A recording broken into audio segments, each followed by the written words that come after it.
Uno.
Do you know that healing cancer or any chronic illness or any disease is just beyond the medicine?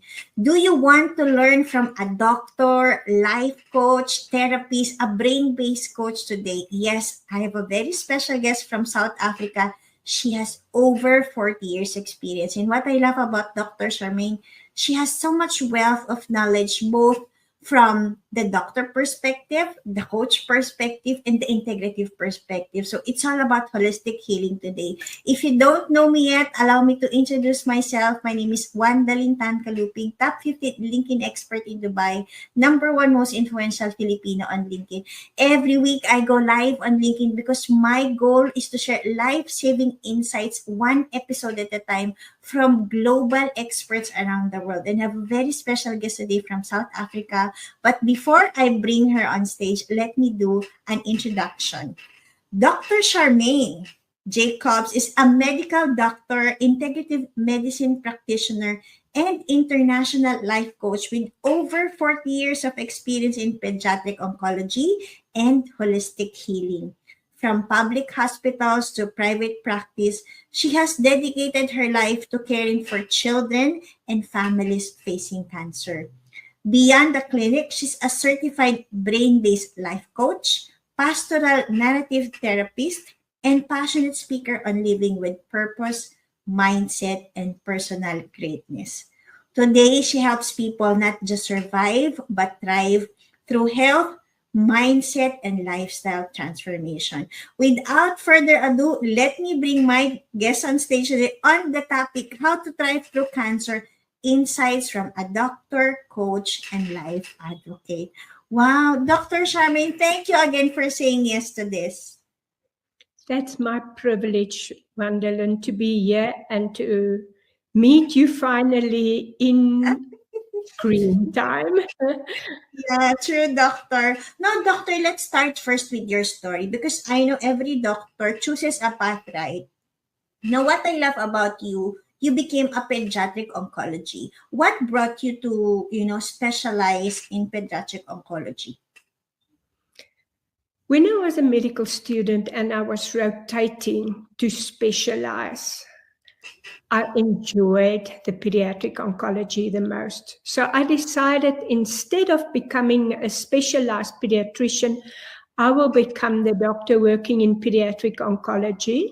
So I enrolled in working in pediatric oncology units for the last 35 years as a senior medical doctor there in both private and academic medicine. And after working 35 years in the adult oncology units, I decided to go over and spend time in the adult oncology units, which I did for the last 7.5 years. And because early in my career, I realized there's so much more to health and treatment than just medicine. And that's why I wanted to understand every patient's journey and why some do better, some have more challenges, and some of the patients has a lone journey. So that's why I equipped myself with all these other certificates and knowledge. Wow, doctor, I love that story because I love that some doctors are like, no, it's only medicine, right? But I love how you really took the path of curiosity, why some patients heal better, some patients do not, and took it to the next level of studying about integrative medicine, then pastoral narrative therapies. Now, doctor, can you share more story from your 40 years of experience? What do you see, as the critical points? Why do people heal better?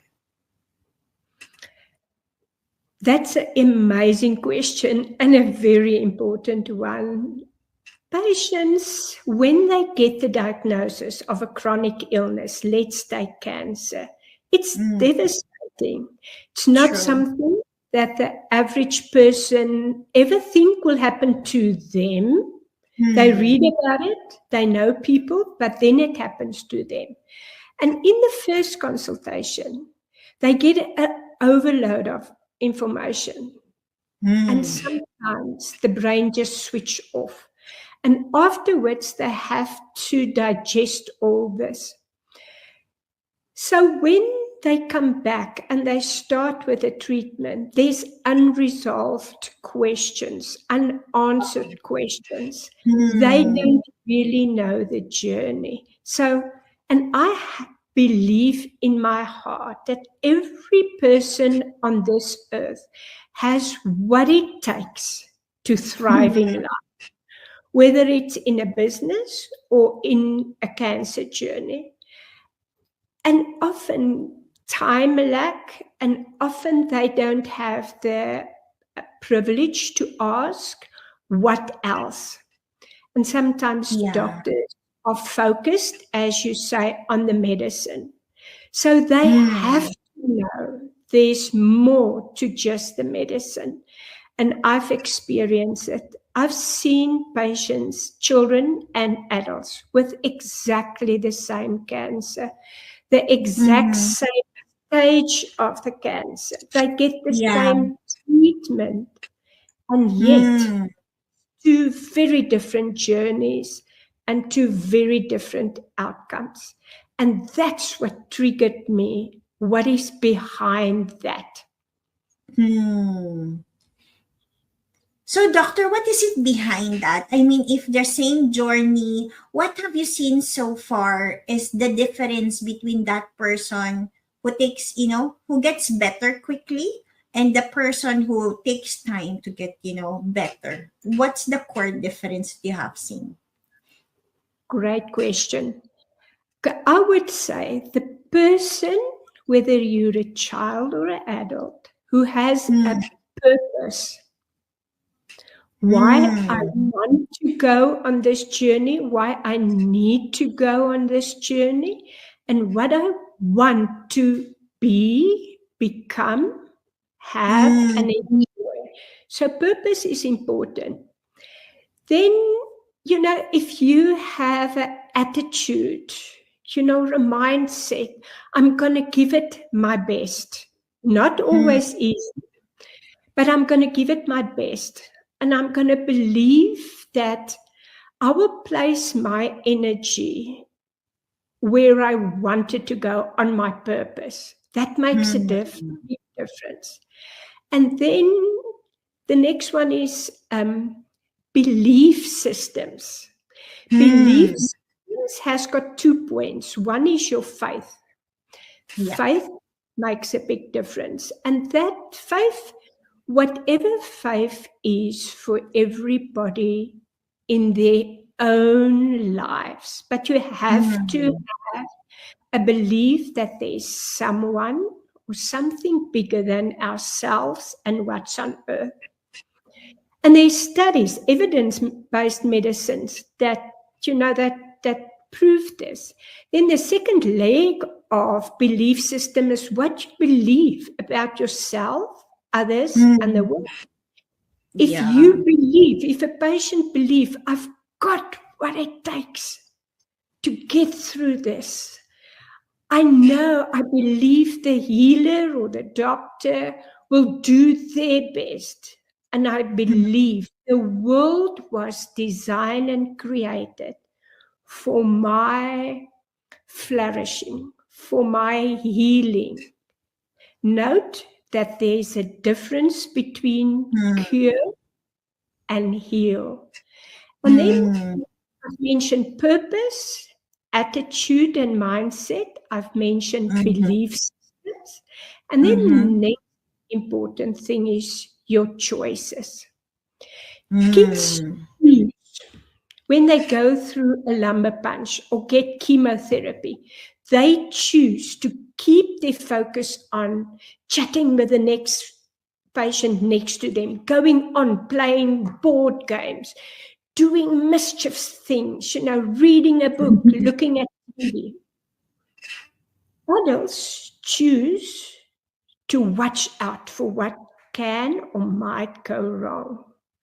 They tend to, maybe because it's overwhelming in the situation, but if you choose to take your attention, your energy to something bigger, positive, a mental image, something you do while you go through it, redirect your attention to what you can bring to the healing theater. So choice is also important. So that's the 4 main criteria, I think, and tools what will make a difference for patients. I think I like what you said about, having a clear purpose, because if you're clear really of why you're even wanting to live longer, right? Why you want to overcome the sickness, and in terms of, the energy that you put into it, because I've met I do have a lot of clients who's taking vitamins but still getting sick because it's the thought about the vitamins, It's like one of my clients, she's like taking vitamins, but it's making her sick. Now, when we reviewed her beliefs, she was taking those vitamins because she's afraid of having cancer because the mother died of cancer. So instead of the vitamins helping her, it actually harmed her. So I fully agree with you how beliefs are so powerful, the energy that we put into whatever we're doing, right? And I love what you said, the difference between an adult and a child. Even in our religion, there's always something like, be childlike in character, right? Because I think I love what children is always like, going to the next level. They're just enjoying life. Versus adult, we have become professional overthinkers. So I agree with you. We tend to think of what could go wrong, but I think having a childlike curiosity to think what could go right, what can I do today to enjoy my life, it puts life on a different perspective, like doctor. Now also, doctor, can you shed some light, because I know there's medicine, there's integrative medicine. What does integrative medicine, how does it play the role of helping patients? When I did my integrative medicine certification, we learned about a lot of the complementary and other treatment modalities. And that means from energy medicine, mind-body medicine, to traditional healers in our country. That plays a major role in some of our ethnic groups, and everything in between. So they equipped us to how to handle that, even homeopathy. All those things plays a role in a specific patient. So through the years, I've come to decide to listen to the patient's story as well. Because if a patient comes to me and says, I will do the chemo because I believe that's the right thing to do. But doctor, can I go for acupuncture? Yeah. Or can I go for any of the energy healings? Then I would also always ask, what do you believe about them? And if they have a belief that might help them, I make sure that they know when is it safe to go and what to look out for when they embark on that. And often, if you allow them to do what they believe in and what the conventional medicine adds, that's a winning recipe. It also makes them more trustworthy in you and you in them, because I always invite them, when you've done it, when you've done ozone therapy or when you've done any of the other, and you have questions, ask me. I might not know, but we can find out. So there's more to healing and curing than just that comes in a bottle or in a drip or in radiation. And every patient is different. So that's the integrating of that. There is some evidence-based on some of the alternative treatments, because we must always stay safe and make sure the patient don't harm them more. I have had experiences where moms believe in a certain, let's call it tea, and give it to the child, but it's so terrible tasting.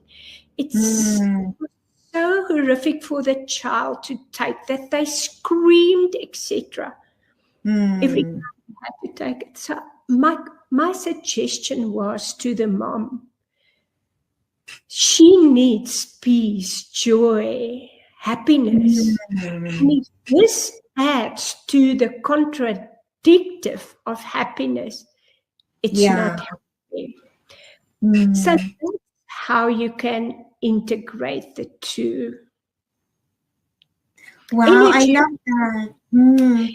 Energy, we all have our energy in us, and you can focus it on the positive, and you can focus it on light, life-giving, joy, making a difference, doing everything what is already in you, and just bring that to the caring and the health space and see how you might thrive.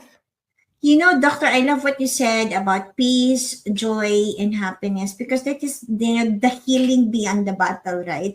But when people, this is the negative side of it. A lot of people, when they said, oh my God, energy healing, is that even about God? Or, people get scared because, they're so used to when they get sick, they take the medicine. But when they heal this mind-body connection, energy medicine, they thought they're doing like witchcraft, etc. Can you expand more? And I think I love also how you combine the pastoral narrative therapy, which now combines the faith, right? Now, doctor, can you clarify that portion that when we talk about energy medicine, this is not medicine, which is the traditional pills, but this is something beyond medicine. But it is also not witchcraft, but this is all about your body and mind and soul. Can you expand more about the topic, too? Yes, Wanderlin, energy medicine is a range of tools. I choose to focus on the energy of the patient that's in themselves.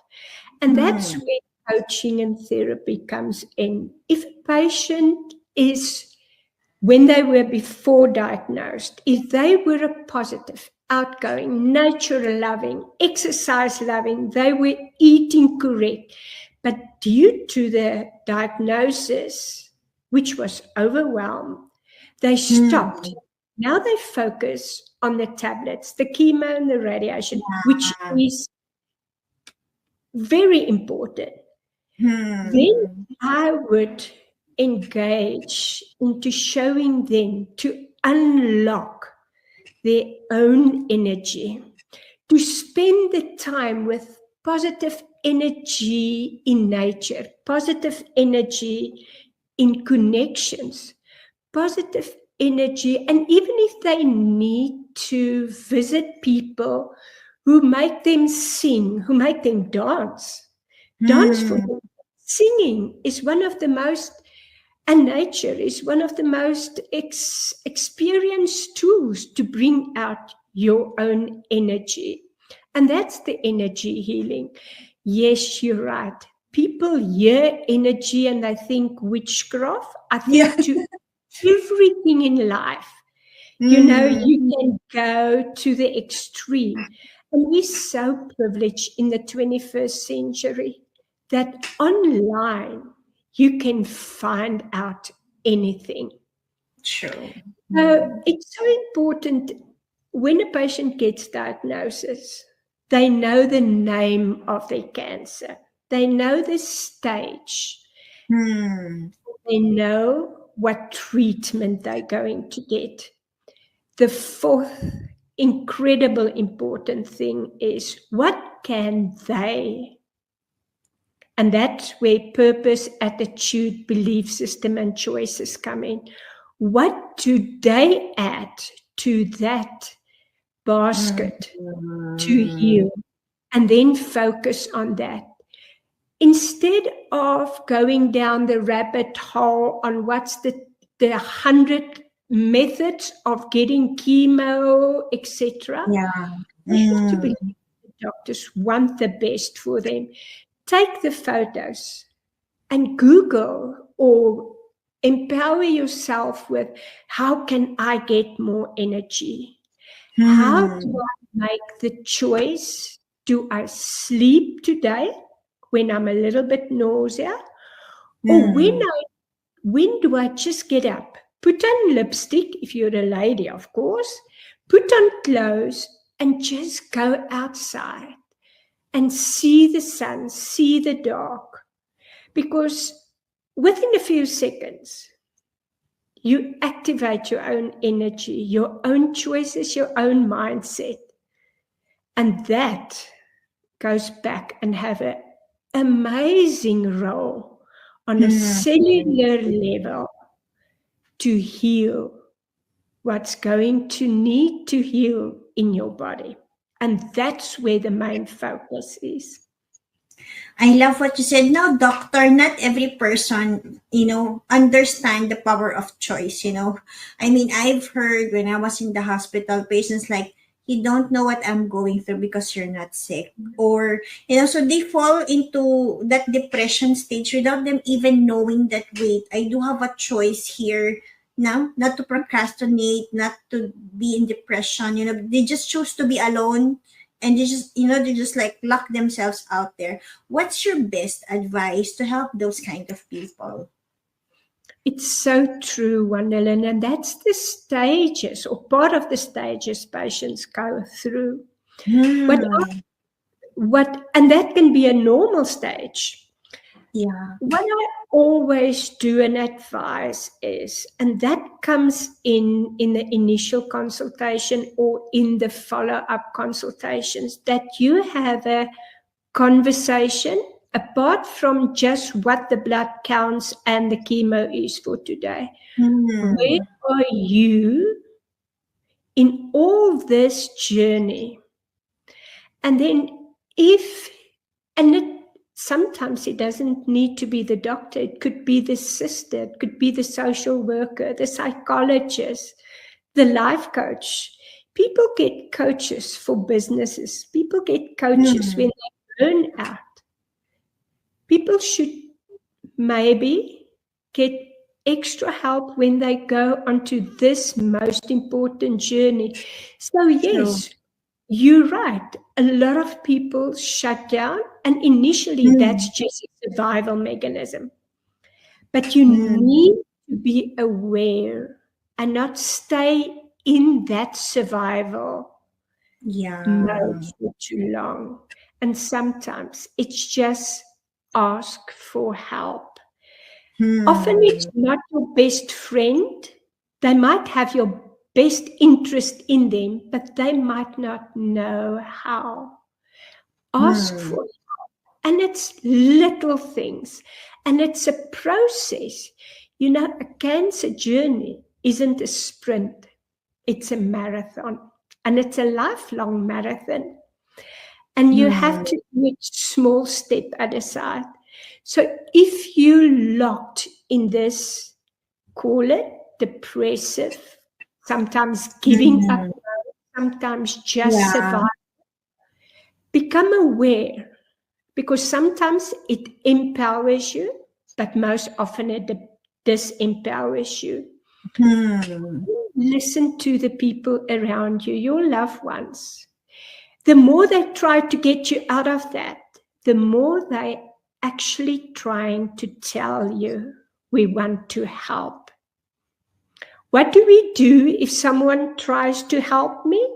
We put up our hand and says, speak to the hand, I know what I am. And then what you say, the famous words always, but how can you tell me you don't go through this? What the people around you saying. Listen to your heart. Listen to your intuition. And then connect to your purpose. If you clarified a purpose, I want to go through this journey because I want to be healthy again. I want to see my son graduate. I want to finish the next book. I want to build the lodge. Connect back and journal about it.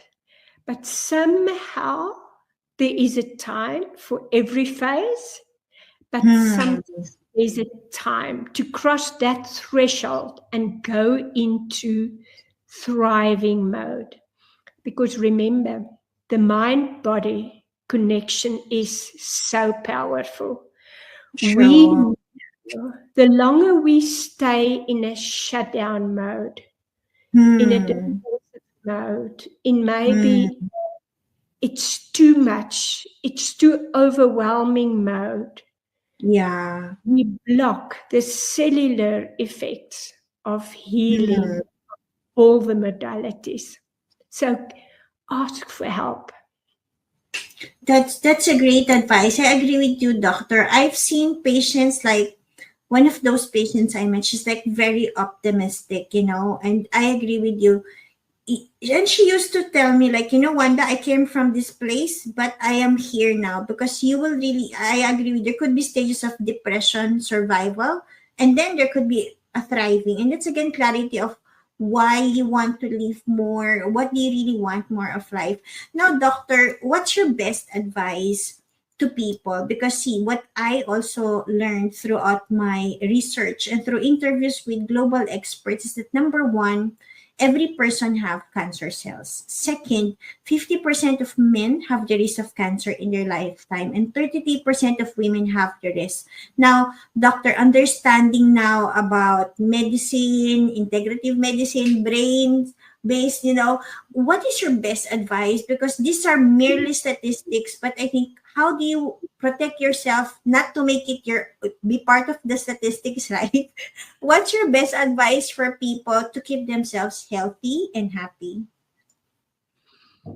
That is so an important question, and I can discuss that for a whole year long, but I won't. You know what? We were born perfect. We were born created in an image of health and flourishing.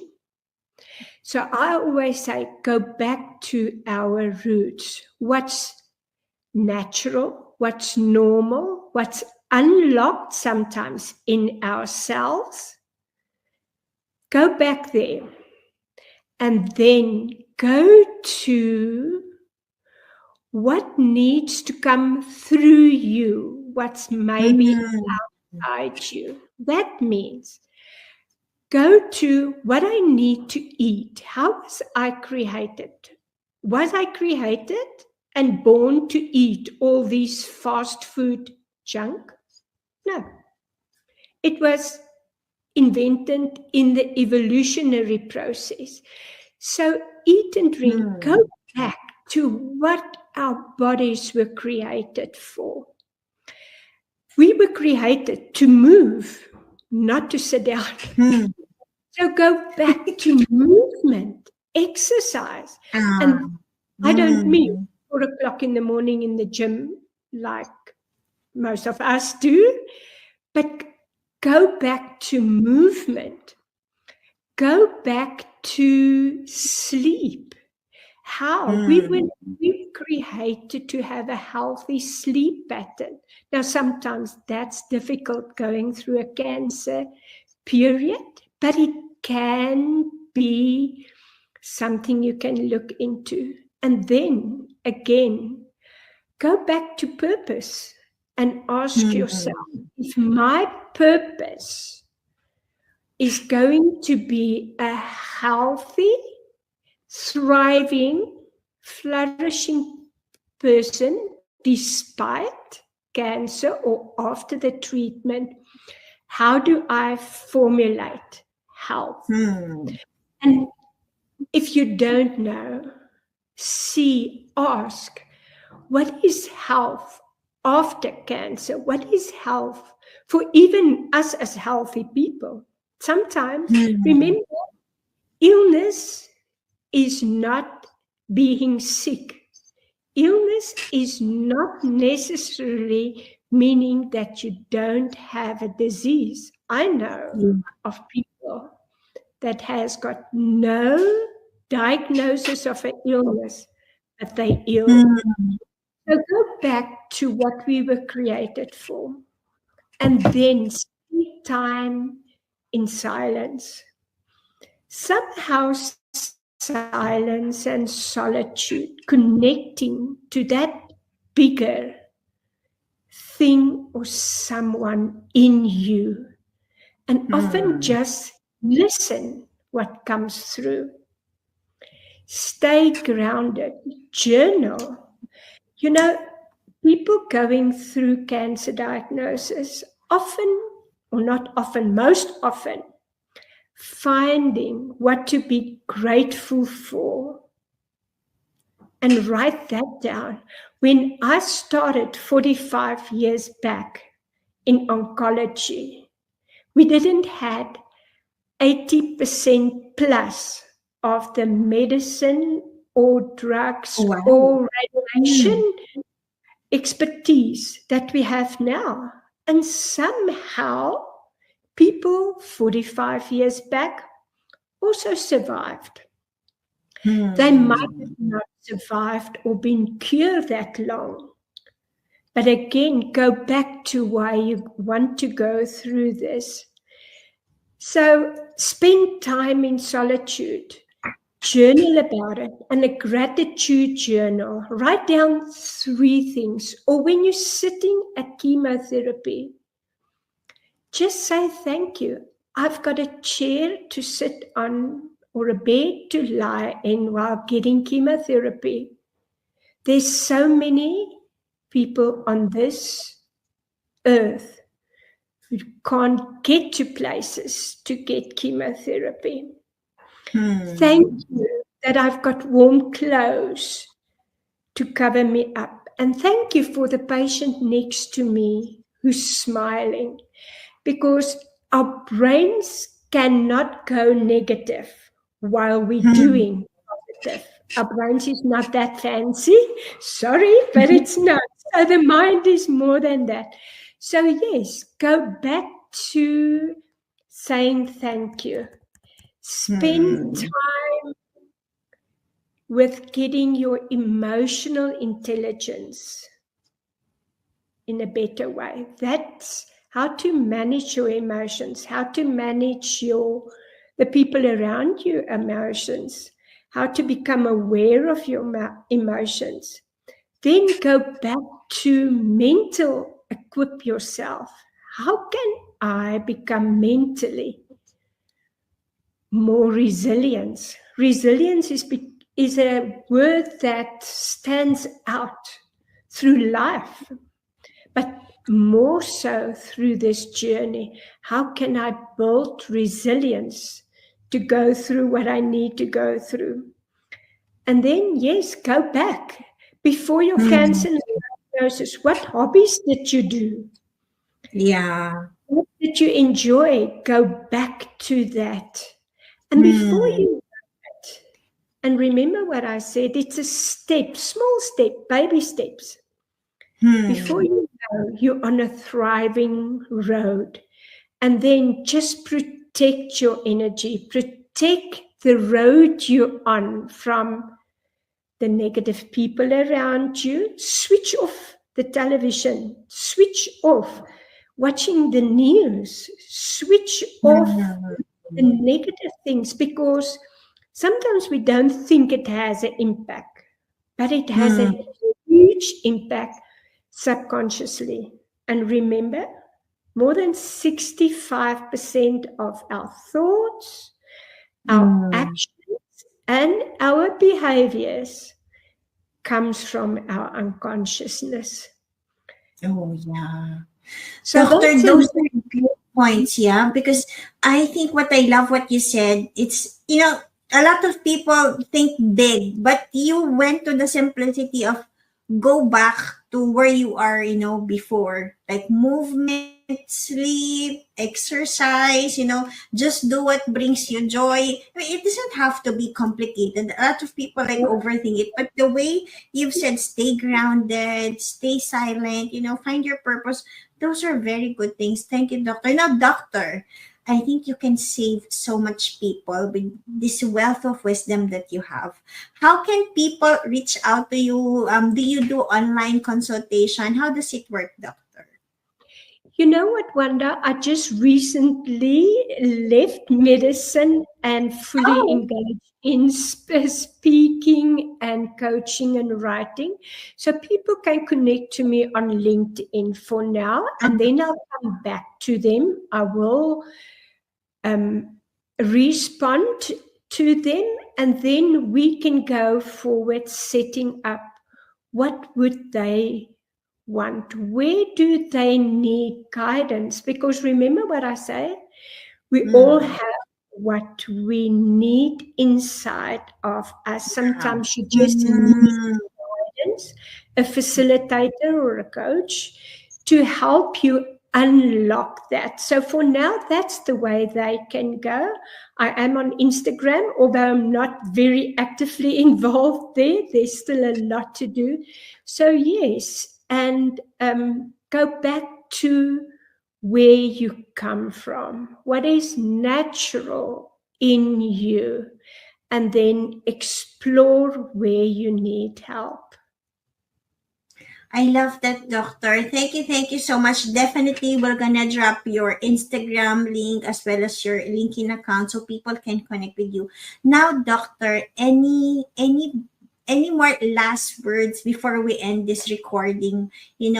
If people want to we spoke about how movement, exercise, going back to, the original nature can help you a lot. Are there any more things you want to say, doctor? And maybe you can promote your book.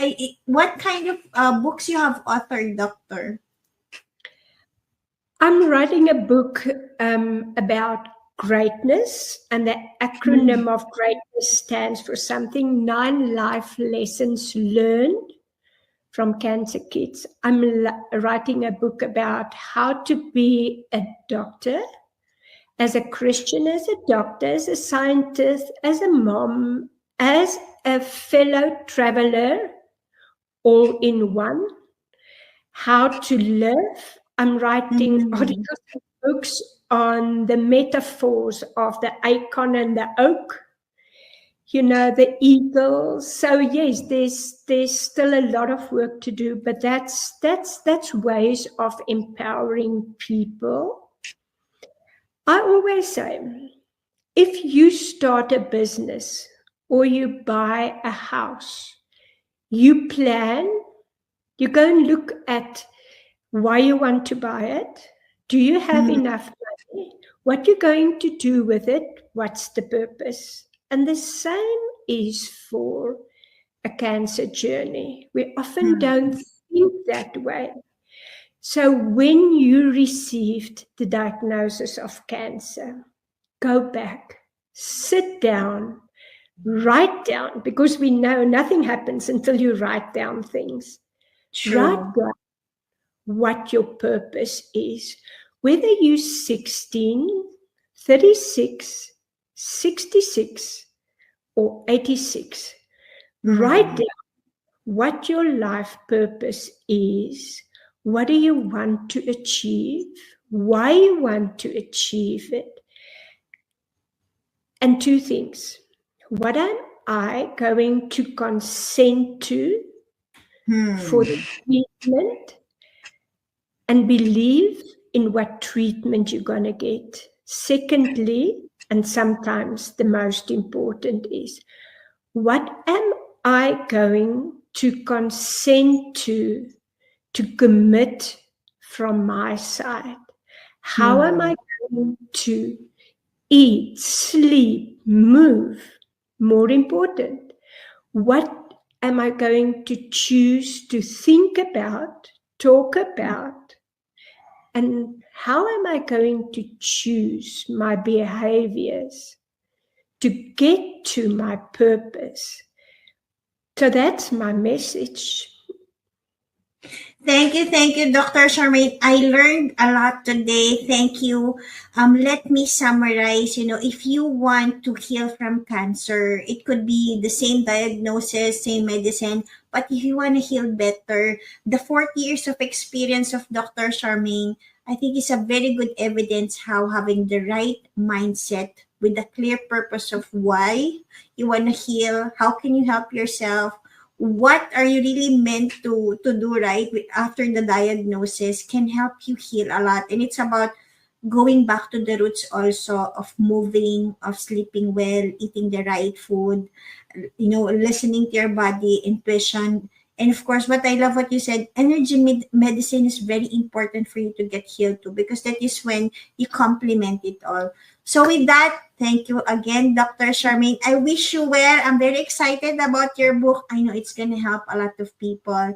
And thank you again for tuning into the Cancer Conversations with Coach Wanda. I'm here with Dr. Charmaine Jacobs from South Africa. She has 40 years of experience in holistic healing and cancer care with pastoral narrative therapy and brain-based coaching. If you do need help, please reach out to Dr. Charmaine. Thank you, Dr. Charmaine, again. God bless you. Thank you, Wonderland. And I also want to thank you for the impact you are making in people's lives. God bless you and your family as well. Thank you so much, Doctor. Bye.